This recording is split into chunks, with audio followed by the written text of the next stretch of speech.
Bonjour Lilian Thuram, Bonjour. vous venez de publier ce livre, La pensée blanche.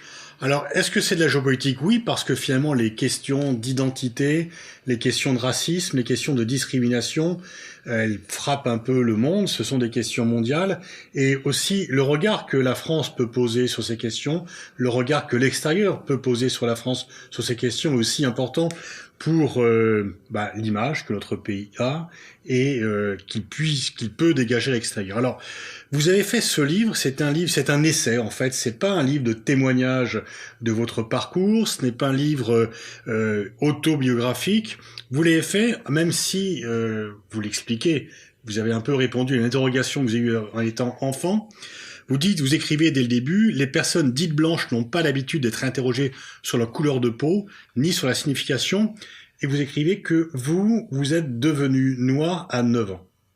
Oui, effectivement, le livre part d'une histoire personnelle, c'est-à-dire qu'en arrivant ici à Paris, des enfants de la classe de CM2 m'ont insulté de sale noir, et c'est pour ça que je dis que je suis devenu noir à l'âge de 9 ans. Et ce qui était intéressant de questionner, c'est à quel âge ces enfants qui m'insultent deviennent blancs. Comment se fait-il qu'ils intériorisent qu'être noir, c'est moins bien? Comment se fait-il qu'ils aient la conviction à 9 ans qu'être blanc, c'est mieux? Et l'idée, c'est de dire que cette pensée blanche qu'être blanc, c'est mieux, ça vient d'une histoire. C'est-à-dire qu'on a divisé les êtres humains en races, on les a hiérarchisés selon leur supposée couleur de peau, et donc nous devons prendre conscience que nous sommes des héritiers de cette histoire. Vous paraphrasez un peu Simone de Beauvoir en disant que on ne naît pas blanc, on le devient. Ben effectivement, et je crois que malheureusement, nous utilisons des catégories liées à la couleur de la peau, mais nous ne connaissons pas l'histoire de ces catégories. Très souvent, lorsque je fais des conférences, je demande qui est blanc ou blanche. Les gens lèvent la main, je leur dis, est-ce que vous êtes de la même couleur que de cette feuille de papier blanche? Ils me disent non. Je leur dis, mais alors pourquoi vous dites que vous êtes blanc ou blanche?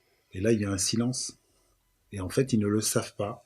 Mais ils disent qu'ils sont blancs ou blanches par habitude. Mhm. Et c'est l'idée de questionner et de dire, voilà, c'est une construction. Être blanc, c'est une construction. Être noir, c'est une construction. C'est une idéologie qui peut être datée. C'est-à-dire que c'est la construction des blancs, des noirs. Et les gens sont très surpris de savoir que le racisme, c'est pas quelque chose de naturel. La hiérarchie entre les personnes, c'est pas quelque chose de naturel. Se classifier selon la couleur de la peau, c'est pas quelque chose de naturel. Et donc, comment avez-vous eu l'idée de faire ce livre au fur et à mesure? C'est tout d'un coup, vous êtes dit comment a maturé l'idée de faire ce livre? Vous avez créé, à la fin de votre carrière de footballeur, une fondation pour lutter, pour éduquer contre le racisme. Vous avez eu de multiples actions, des expositions, vous étiez commissaire d'exposition, d'autres livres aussi. Et puis, ce livre qui est quand même aussi je veux dire, différent, parce que c'est quand même un essai, c'est quand même aussi un aboutissement intellectuel.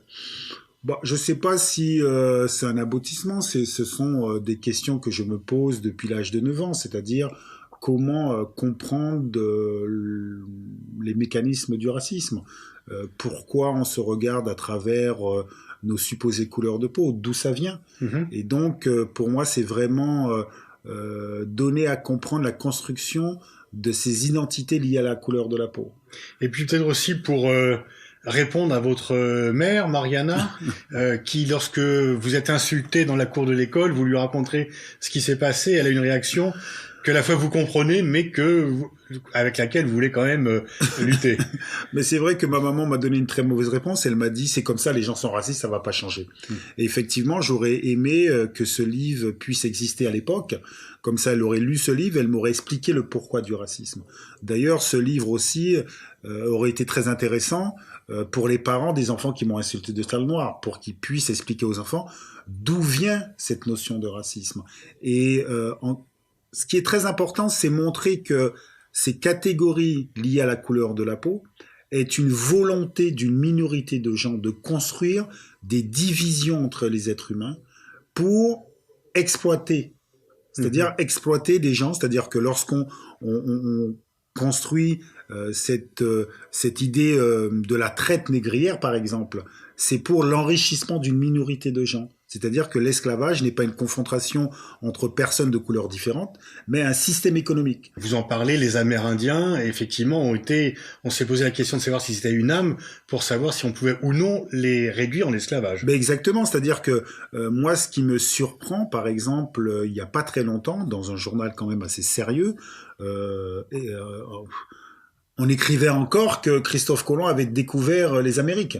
Et c'est ce que c'est ce qu'on apprend à l'école. Voilà, mais c'est ce que j'apprends, c'est ce que je dis. Lorsque je parle de la pensée blanche, c'est-à-dire, nous parlons d'où? C'est-à-dire que, est-ce que les personnes qui étaient dans les Amériques, ce sont des êtres humains comme nous? Si ce sont des êtres humains comme nous, on ne peut pas dire que Christophe Colomb a découvert l'Amérique. C'est-à-dire que nous sommes en 2020 et malheureusement, lorsque vous questionnez les enfants, ils vous répondent que Christophe Colomb a découvert l'Amérique. C'est d'une violence totale. Et donc, effectivement, le livre, c'est vraiment essayer de nous dire, faites bien attention, nous parlons toujours de quelque part. Lorsque vous analysez la colonisation, n'oubliez jamais que c'est un système économique, c'est une volonté politique. Et dès l'époque, il y a toujours eu des hommes et des femmes, et peu importe leur couleur, qui dénonçaient ces systèmes qui étaient des systèmes d'une violence et d'un aveuglement incroyable, mais qui étaient attirés avant tout par des gens cupides. Et donc l'idée, c'est que nous puissions sortir de ces identités de couleur de peau pour avoir une réflexion en tant qu'être humain lorsque nous analysons l'histoire. Par exemple, les décolonisations, ce ne sont pas des défaites pour la France, mais c'est une victoire pour la liberté, pour l'égalité, pour la fraternité. La fin de l'esclavage, c'est exactement la même chose. Et donc, nous devons grandir pour pouvoir analyser le système économique dans lequel nous nous trouvons aujourd'hui et peut-être revenir à des solidarités. Alors, dans votre livre, vous expliquez que lorsqu'on est dominant, on ne réfléchit pas à sa domination puisqu'elle apparaît naturelle et qu'il n'y a pas à la mettre en cause. Nous sommes quelques-uns, Hubert Védrine, moi-même et d'autres, qui disons que l'Occident a eu le monopole de la puissance pendant 5 siècles, donc il a pensé le monde à travers lui-même, sans penser que les autres existent, et que ce monopole est en train de disparaître, voire a déjà disparu, et qu'on ne peut plus maintenant penser le monde comme si le monde devait être occidental. Est-ce que vous ne pourriez pas faire un parallèle finalement entre cette pensée blanche, cette pensée occidentale, qui a du mal à se remettre en cause, qui a du mal à accepter l'autre comme étant l'autre et non pas une duplique de soi-même ou un élément qui doit être dominé parce qu'il n'a pas d'agenda propre. Ben écoutez, la hiérarchisation qui place les personnes de couleur blanche tout en haut de l'échelle a été une hiérarchie qui a touché le monde entier, puisque le monde occidental a colonisé la terre entière. Donc effectivement, aujourd'hui, nous sommes dans un questionnement de cette pensée-là. Et ce qu'il faut rappeler sans cesse, c'est que dès le départ, que ce soit l'arrivée de Christophe Colomb dans les Amériques, que ce soit la traite négrière, que ce soit les colonisations, il y a toujours eu des hommes et des femmes du monde occidental qui ont dénoncé ces violences. Ça, c'est très important à comprendre. Vous rappelez notamment le débat, notamment entre Jules Ferry et Clémenceau sur la colonisation. Oui, effectivement, où Clémenceau dit attendez, votre idéologie où vous dites que les races supérieures ont le droit de civiliser les races inférieures ne tient pas debout. En fait, ce que vous voulez, c'est violenter, agresser, pour vous accaparer pour vous enrichir. Et donc, il y a toujours eu partout, que ce soit en Europe, que ce soit dans les Amériques, que ce soit en Asie ou en Afrique, des hommes et des femmes qui ont toujours dénoncé la violence de ces systèmes économiques. Et je pense qu'aujourd'hui, nous devons aussi questionner cette violence économique, parce que cette violence économique ne regarde pas la couleur de la peau des gens.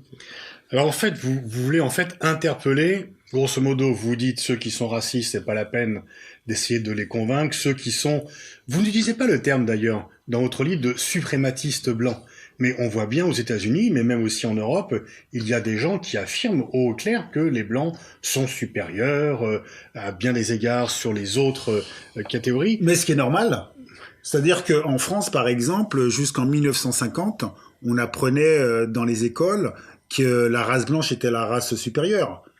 Ces livres ont eu cours jusqu'en 1977. Donc c'est tout à fait compréhensible qu'il y ait encore des personnes qui pensent cela, qui pensent qu'effectivement qu'être blanc c'est mieux et que c'est tout à fait légitime que les blancs doivent par exemple se protéger parce que quelque part il y a des gens qui leur en veulent et que c'est normal que ce soit eux qui dominent le monde. Mais vous pouvez distinguer entre ceux qui pensent que les Blancs sont supérieurs, full stop, c'est comme ça, et que c'est très bien ainsi, et des gens, je dirais, qui le pensent par inadvertance, ou en fait parce qu'ils n'ont pas réfléchi, parce qu'étant dans une position dominante, c'est ce que vous expliquez dans de nombreux passages, ils n'ont pas à s'interroger. Vous dites, par exemple, on parle d'un art nègre, de musique noire, on ne parle pas d'un art blanc ou de musique blanche.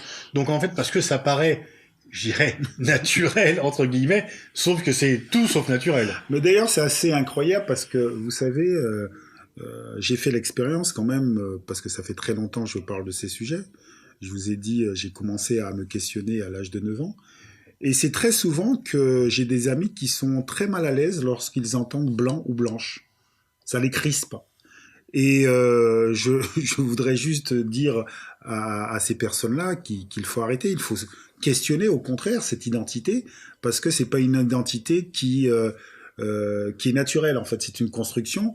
Et cette construction a duré tellement de temps qu'ils finissent par l'intérioriser. Un petit exemple, j'ai un très bon ami, c'est mon ami frère, comme on pourrait dire. Un jour, je l'appelle. Avec qui vous avez commencé à jouer au foot tout gamin. Oui, voilà, c'est vraiment quelqu'un que j'adore. On s'adore, c'est un ami frère, comme je vous ai dit. Et donc, un jour, je l'appelle, je dis, voilà, dis-moi, tu as le sentiment d'être blanc? Il me dit, je comprends pas ce que tu me dis. Je dis, moi, je suis noir. Il me dit, ouais. Je dis, si je suis noir, toi, t'es quoi? Il me dit, je suis normal. Et c'est ça qui est très intéressant. En fait, je pense qu'il n'y avait pas d'hostilité à votre égard. Ah, pas du tout. Bon. Moi, je crois que chacun de nous, en règle générale, nous sommes de bonne volonté. Mais il faut donner de la connaissance pour comprendre pourquoi le racisme existe dans nos sociétés. Parce que trop souvent, on explique que c'est normal. Non, il n'y a pas de normal. Il n'y a pas de normalité. Le sexisme, c'est pas normal. L'homophobie, c'est pas normal. C'est une éducation. Donc, il faut donner à comprendre le pourquoi des choses pour pouvoir se libérer. Mais beaucoup de personnes voudraient passer à autre chose sans connaître l'histoire du racisme. Oui, parce que finalement, c'est confortable quand on n'y est pas confronté et que... Je sais pas si c'est confortable ou pas, mais c'est une non-pensée. C'est-à-dire que c'est comme ça. Du coup, il faut faire un effort. Il faut faire un effort pour aller. Vous citez également, par exemple, ce sprinter australien qui s'était solidarisé avec John Carlos et Tommy Smith lors de cette fameuse finale du 200 mètres à Mexico, qui d'ailleurs a payé cher. Et donc, vous montrez bien, effectivement, quand même, il y a des gens qui vont à contre-courant, qui n'hésitent pas à aller au combat pour affirmer leur opposition au racisme. Mais encore une fois, si vous voulez dénoncer le racisme et passer à autre chose, il faut comprendre le mécanisme du racisme. Et vous ne pouvez pas demander aux gens de changer leur façon de faire si vous n'apportez pas de la connaissance. Seule la connaissance libère. Seule la connaissance vous permet de vous mettre en mouvement pour changer la société. Et vous n'avez pas là, en ce moment, qu'il y a un climat obscurantiste qui se met en place. Il y a quand même des débats sur l'identité, le racisme, la religion. Et est-ce que vous avez ou non le sentiment que finalement la recherche, notamment la recherche en sciences sociales, est de moins en moins utilisée au profit de déclarations intempestives qui ne sont pas fondées sur des études, mais qui sont fondées sur des sentiments et très souvent sur des ressentiments? Là, vous êtes en train de parler du discours politique. Oui.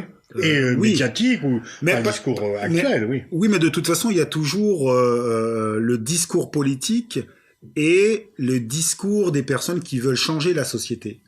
En règle générale, beaucoup de personnes pensent que le racisme est avant tout un racisme qui serait fabriqué par les personnes les plus pauvres dans la société.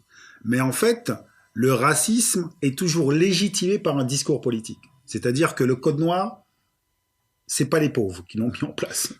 Le code de l'indigénat, ce ne sont pas les pauvres qui l'ont mis en place. L'apartheid, la ségrégation, ce sont toujours des politiques qui ont construit ces hiérarchies entre les personnes selon la couleur de la peau, et ce sont souvent des élites qui le mettent en place. Donc ça, c'est très important à comprendre. Et effectivement, oui, parce que ce sont eux qui tirent les profits économiques de la situation. Ben exactement. Donc c'est pour cela qu'il faut vraiment prendre le temps de comprendre comment les choses se mettent en place. Et c'est pour cela qu'il faut inviter tout un chacun à comprendre les mécanismes pour ne pas tomber dans le piège de la division. C'est-à-dire qu'il y aura toujours un discours politique qui va construire des nous et des eux. Des nous et des eux, c'est juste pour que les gens ne soient pas solidaires, pour questionner le pouvoir politique et pour que le pouvoir politique soit obligé de mettre de la solidarité au cœur de leur programme. Parce que il n'y a que la solidarité qui va nous emmener à vraiment au vivre ensemble. Et donc les politiques, eux, s'amusent effectivement à mettre dans le débat public des nous et des eux, en expliquant qu'ils n'ont pas la même couleur que nous, ils n'ont pas la même religion que nous. Enfin, aujourd'hui, ils vont pas le dire comme ça ouvertement, mais en tout cas, ils vont nous emmener à croire que on ne peut pas vivre ensemble sur des critères qui sont un peu flous, de plus en plus flous. Donc, ça veut dire que c'est bon signe. Ça veut dire que nous sortons de ces schémas où, effectivement, avant, on pouvait dire ils sont noirs, ils sont pas blancs, donc ils sont pas comme nous. Aujourd'hui, c'est très compliqué pour tenir ce discours-là et être entendu. Vous pouvez le tenir lorsque vous êtes aux États-Unis, par exemple. Mais en France, je pense que vous ne pouvez pas tenir exactement ce même discours. Mais vous allez quand même construire l'idée qu'il y a nous et eux. Et les eux, mais nous ne vont rien nous emmener de positif. Ou les eux vont mettre en danger notre façon de vivre. Et donc voilà pourquoi il ne faut pas tomber dans ce piège-là. Alors dans votre livre aussi, vous vous exprimez sur ce qu'on appelle le racisme anti-blanc, qui pour certains est finalement existant et qui est une sorte de parallèle. Il y a un racisme anti-noir, mais il y a aussi un racisme anti-blanc, donc tout ceci est équivalent. Vous exprimez assez fortement sur ce concept, si tant est que l'on puisse qualifier ceci de concept, du moins sous cette appellation. Je peux comprendre que certaines personnes voudraient être séduites dans l'idée qu'il y aurait du racisme anti-blanc. Mais vous savez, historiquement, on a construit ce concept pour délégitimer le discours véritable qui dénonce le racisme que certains vivent vraiment. Dire qu'il y a un racisme anti-blanc voudrait dire que quand vous êtes blanc, eh ben, vous êtes plus souvent arrêté par la police. Quand vous êtes blanc, vous avez un problème pour trouver du travail. Quand vous êtes blanc, vous avez un problème pour trouver un logement. Quand vous êtes blanc, en fait, vous vivez une violence existentielle parce que vous êtes blanc. Et heureusement, cela n'existe pas, vous savez, parce que je pense que les gens ne se rendent pas compte quelle est la violence en fait existentielle lorsque vous subissez le racisme. Quel est l'objectif de développer ce concept de racisme anti-blanc ? Bah, ça a toujours été très simple, hein. C'est délégitimer l'idée de l'égalité. Je dis très souvent, Martin Luther King, Nelson Mandela étaient présentés comme des racistes anti-blancs. Donc et terroristes. Et donc vous voyez très bien ça sert à quoi en fait. Et c'est pas une nouveauté. C'est comme l'idée que l'homme blanc est en danger, il faut défendre l'homme blanc. C'est pas une nouveauté en fait. C'est-à-dire que les Européens, quand ils sont arrivés en Amérique, eh ben il fallait se protéger des peuples premiers, des autochtones, parce qu'ils allaient nous agresser. Il fallait se défendre des esclaves parce qu'ils allaient nous agresser. Et donc c'est pas une nouveauté, c'est-à-dire ceux qui ne veulent pas l'égalité essayent de présenter les autres comme des dangers. Et fort heureusement, les sociétés grandissent et nous finissons par construire l'égalité, même s'il y a toujours des gens qui ne veulent pas l'égalité. Vous pensez que les choses progressent ? Vous ne pensez pas, là, dans le climat actuel, avec toutes ces accusations, ces polémiques sur l'islam, est-ce que, donc, vous arrêtez votre carrière en 2008 ? Est-ce que donc depuis 12 ans que vous vous consacrez uniquement à votre fondation, est-ce que vous pensez que les choses progressent ou que finalement c'est toujours aussi difficile. Bah, sur un long terme, les choses progressent, l'égalité progresse. Je dis souvent que mon grand-père est né en 1908, 60 ans après l'abolition de l'esclavage. Ma mère est née en 1947, il y avait la ségrégation aux États-Unis. Notre pays, la France, colonisait encore beaucoup d'autres pays. Moi, je suis né en 72, il y avait l'apartheid en Afrique du Sud. L'idée, c'est toujours analyser le racisme, pas simplement d'un point de vue de son propre pays, mais d'un vue monde. Et aujourd'hui encore, bien évidemment, il y a des gens qui vont construire des nous et des eux. En France, c'est nous et les musulmans. Ça, c'est très clair depuis plusieurs années. Mais nous et les musulmans, ça raconte notre propre histoire. Ça raconte la guerre en Algérie, ça raconte le rapport que la France a eu avec les musulmans, historique. Donc, c'est-à-dire qu'il ne faut pas rester coincé dans une réflexion d'une dizaine ou une vingtaine d'années. C'est-à-dire qu'il faut vraiment comprendre que nous sommes des héritiers d'une histoire. Après, la réalité, c'est que s'il y a ces débats, s'il y a des gens qui ne veulent pas le changement, c'est que en face, il y a beaucoup de gens qui travaillent pour l'égalité. Et ça aussi, c'est une nouveauté. C'est-à-dire qu'en France, aujourd'hui, il y a des débats qui existent et qui n'existaient pas il y a une vingtaine d'années. D'ailleurs, ceux qui ne veulent pas du débat disent « Oui, mais ces débats viennent des États-Unis. » Ben, c'est pas vrai, non. Je pense que l'égalité, dans tous les pays, on défend l'égalité. C'est pas simplement les Américains qui réfléchissent à la relation des gens selon la couleur de la peau. Lorsque vous avez des intellectuels comme Frantz Fanon ou Aimé Césaire qui dénonçaient le colonialisme, c'est ce qu'ils étaient en train de faire. Et il y a eu aussi beaucoup de personnalités françaises blanches qui ont aussi dénoncé, par exemple, la guerre en Algérie. Et donc, je crois que nous devons grandir et comprendre que lorsqu'on parle de la colonisation, lorsqu'on parle de la décolonisation française, c'est pas une défaite pour la France, c'est une victoire pour l'humanité, c'est une victoire pour l'égalité et la fraternité. Et donc, en fait, si vous voulez, il faut juste dire aux jeunes générations que lorsque vous voulez changer de société, vous êtes obligé passer par un moment de crispation. Et les gens qui ne veulent pas le changement, qui ne veulent pas d'égalité, se radicalisent. Et effectivement, aujourd'hui, il y a des personnes qui se radicalisent en essayant de présenter à la majorité des Français un supposé ennemi. Donc, selon vous, la crispation à laquelle on assiste aujourd'hui, notamment autour de l'islam, c'est simplement parce que les choses progressent, c'est que des gens qui ne veulent pas voir ce changement se crispent et se radicalisent. Ah, mais moi, j'ai aucun doute. Vous savez, de tout temps, les personnes qui ne veulent pas le changement essaient d'expliquer qu'il y a des ennemis. Qu'il y a des ennemis. C'est-à-dire que moi, je suis antillais. Lorsque il y a eu des débats au départ pour mettre fin à l'esclavage, certains qui ne voulaient pas la fin de l'esclavage expliquaient que les esclaves seraient trop dangereux s'ils étaient libres. La colonisation, c'est exactement la même chose aussi. Qu'est-ce qui vous anime, Lilian ? Vous avez été un footballeur avec une carrière exceptionnelle. Vos anciens partenaires sont entraîneurs dans les médias, etc. Vous vous consacrez uniquement à votre fondation. Qu'est-ce qui vous anime ? J'ai eu la chance de grandir dans la région parisienne, à Avon, dans une cité où il y avait des enfants qui venaient du monde entier. Du monde entier. Et j'ai expérimenté, en fait, que le racisme, ça a toujours été un leurre, en fait. Et donc, il faut expliquer ça aux gens.